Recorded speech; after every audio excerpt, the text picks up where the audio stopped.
সহজ রাষ্ট্রবিজ্ঞানে সকলকে স্বাগত।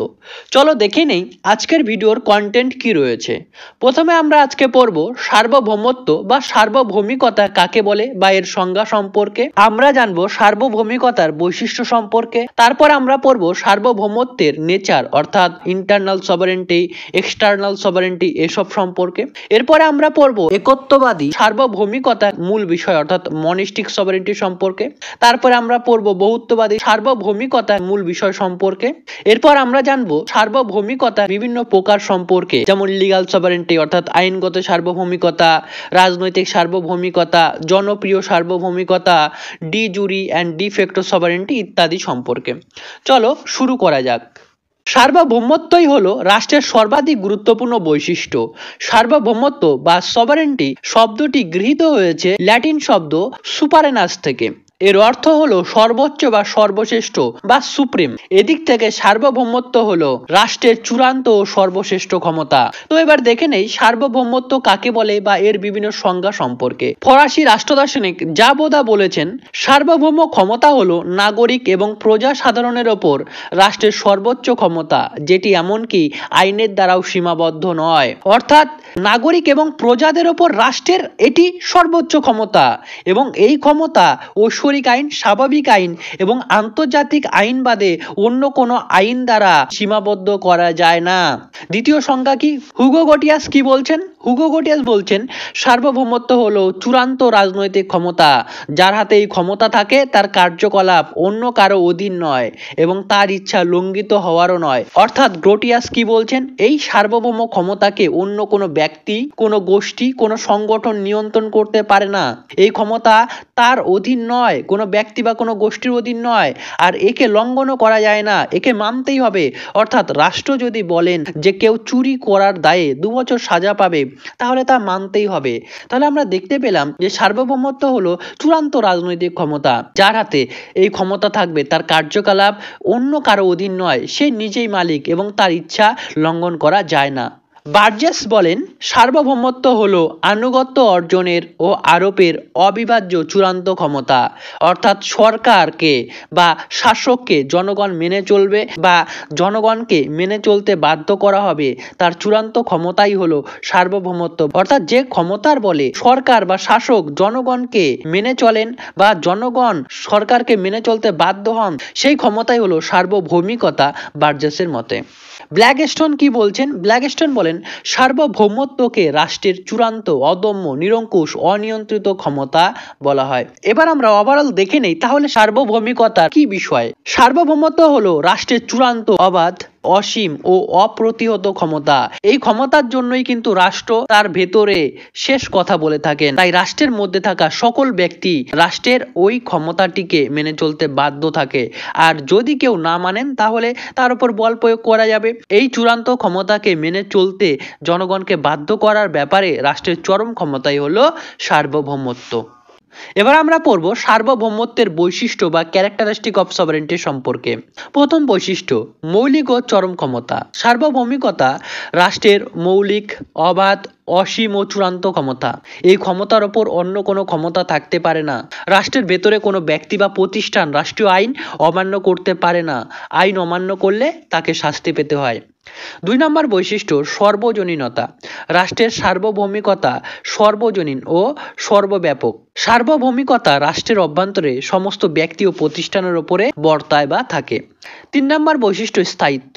স্থায়িত্ব কিন্তু সার্বভৌমিকতার একটি গুরুত্বপূর্ণ বৈশিষ্ট্য, কারণ রাষ্ট্রের অস্তিত্ব যতদিন থাকে ততদিনই সার্বভৌমিকতা বিরাজ করে। সরকার অথবা শাসনতন্ত্রের পরিবর্তন হতে পারে, এক সরকার যাবে আরেক সরকার আসবে, কিন্তু সার্বভৌমিকতা, রাষ্ট্রের যে সার্বভৌমিকতা তার কিন্তু পরিবর্তন হয় না। 4 নম্বর, অবিভাজ্যতা। সার্বভৌমিকতা অবিভাজ্য হয়, একে খণ্ডিত বা ভাগ করা বা বিভক্ত করা যায় না। একই রাষ্ট্রে 2 বা ততোধিক সংস্থার হাতে সার্বভৌম ক্ষমতা থাকতে পারে না। অহস্তান্তরযোগ্যতা। সার্বভৌমিকতা রাষ্ট্রের অবিচ্ছেদ্য উপাদান বলে এটি অহস্তান্তরযোগ্য, অর্থাৎ সার্বভৌম ক্ষমতায় হস্তান্তর করা যায় না। সার্বভৌমিকতা রাষ্ট্রের প্রাণ। এবার আমরা জানবো নেচার অফ সভারেন্টি।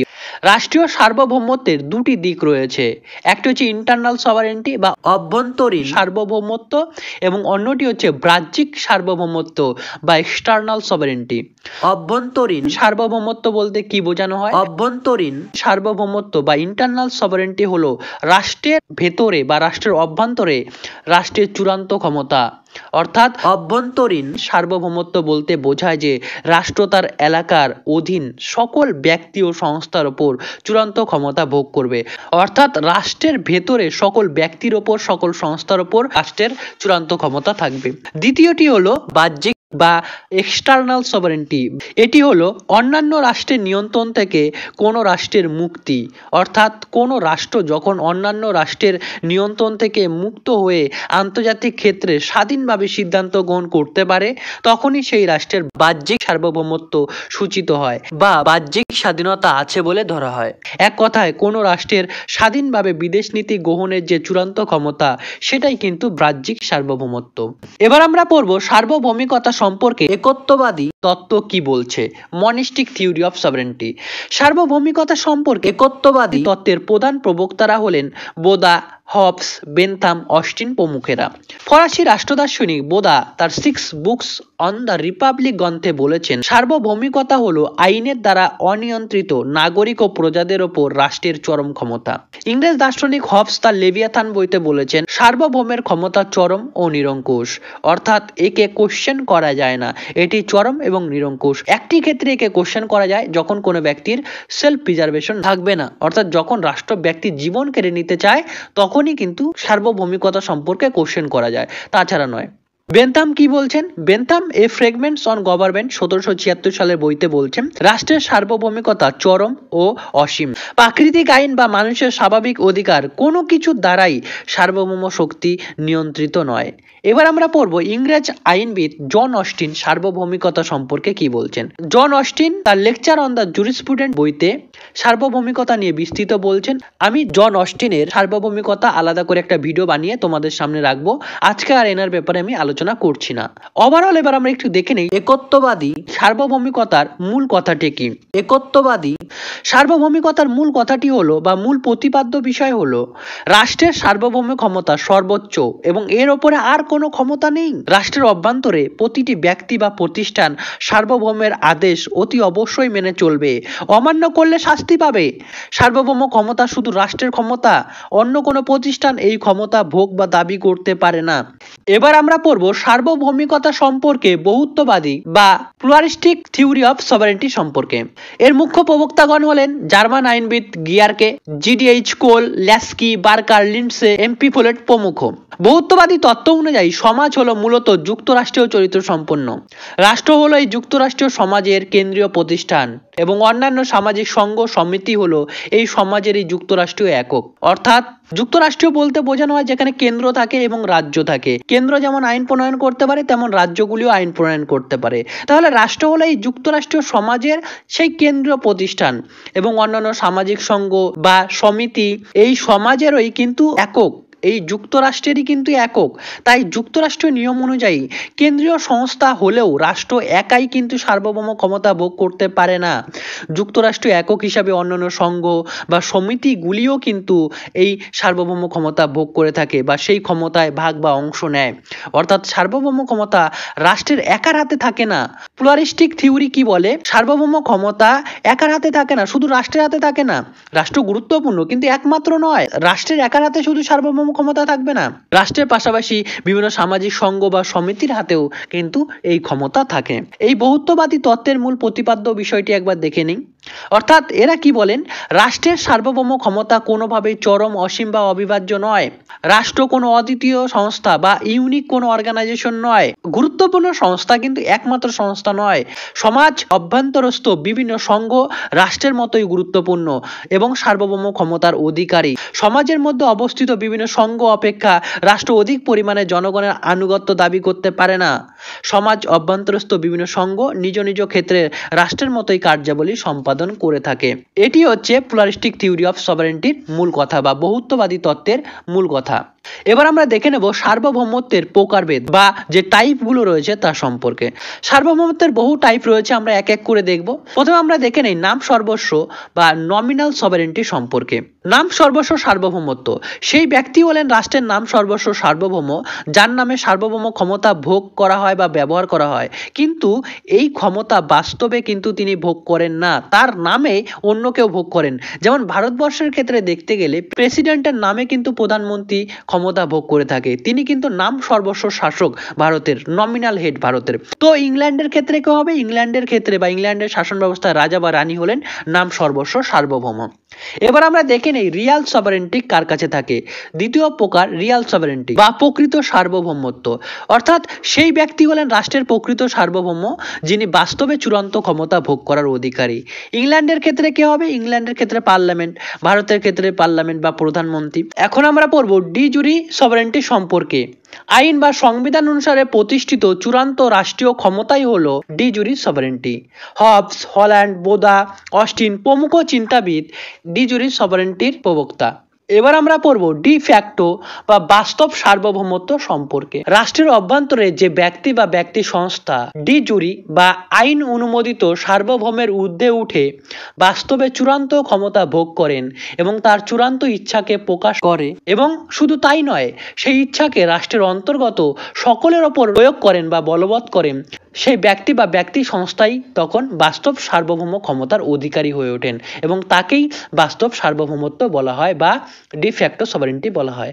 একটি উদাহরণ দেই, রাশিয়ায় লেনিনের নেতৃত্বে প্রতিষ্ঠিত বাস্তব সার্বভৌম সরকার ধীরে ধীরে আইন অনুমোদিত সার্বভৌমে পরিণত হয়, অর্থাৎ রাশিয়ায় লেনিন পাওয়ারফুল হয়ে ওঠে এবং তিনি কিন্তু ধীরে ধীরে ধীরে ধীরে বাস্তব সার্বভৌমত্বের অধিকারী হয়ে ওঠেন সেখানকার ক্ষমতা দখল করে। তেমনই ভাবে আমরা কিন্তু বলতে পারি প্রথমে কিন্তু মুসোলিনি ক্ষমতা পাননি, তিনি তার প্রখর ব্যক্তিত্বের জন্য ধীরে ধীরে ইতালির ক্ষমতা দখল করে সেখানে কিন্তু শাসন করা শুরু করেন, ইতালিতে তিনি শাসক রূপে আসেন। এবার আমরা পড়ব লিগ্যাল সভারেন্টি বা আইনগত সার্বভৌমিকতা সম্পর্কে। আইনগত সার্বভৌমিকতা বলতে আইনগতভাবে রাষ্ট্রের আইনসভা হলো সার্বভৌম ক্ষমতার অধিকারী, অর্থাৎ যে ব্যক্তি বা ব্যক্তি সংসদ রাষ্ট্রে আইন প্রণয়নের চূড়ান্ত অধিকার ভোগ করেন তাকে এই আইনগত সার্বভৌম ক্ষমতার অধিকারী বলা হয়, যেমন ভারতের পার্লামেন্ট, ব্রিটেনের পার্লামেন্ট ইত্যাদি। রাজনৈতিক সার্বভৌমিকতা কি?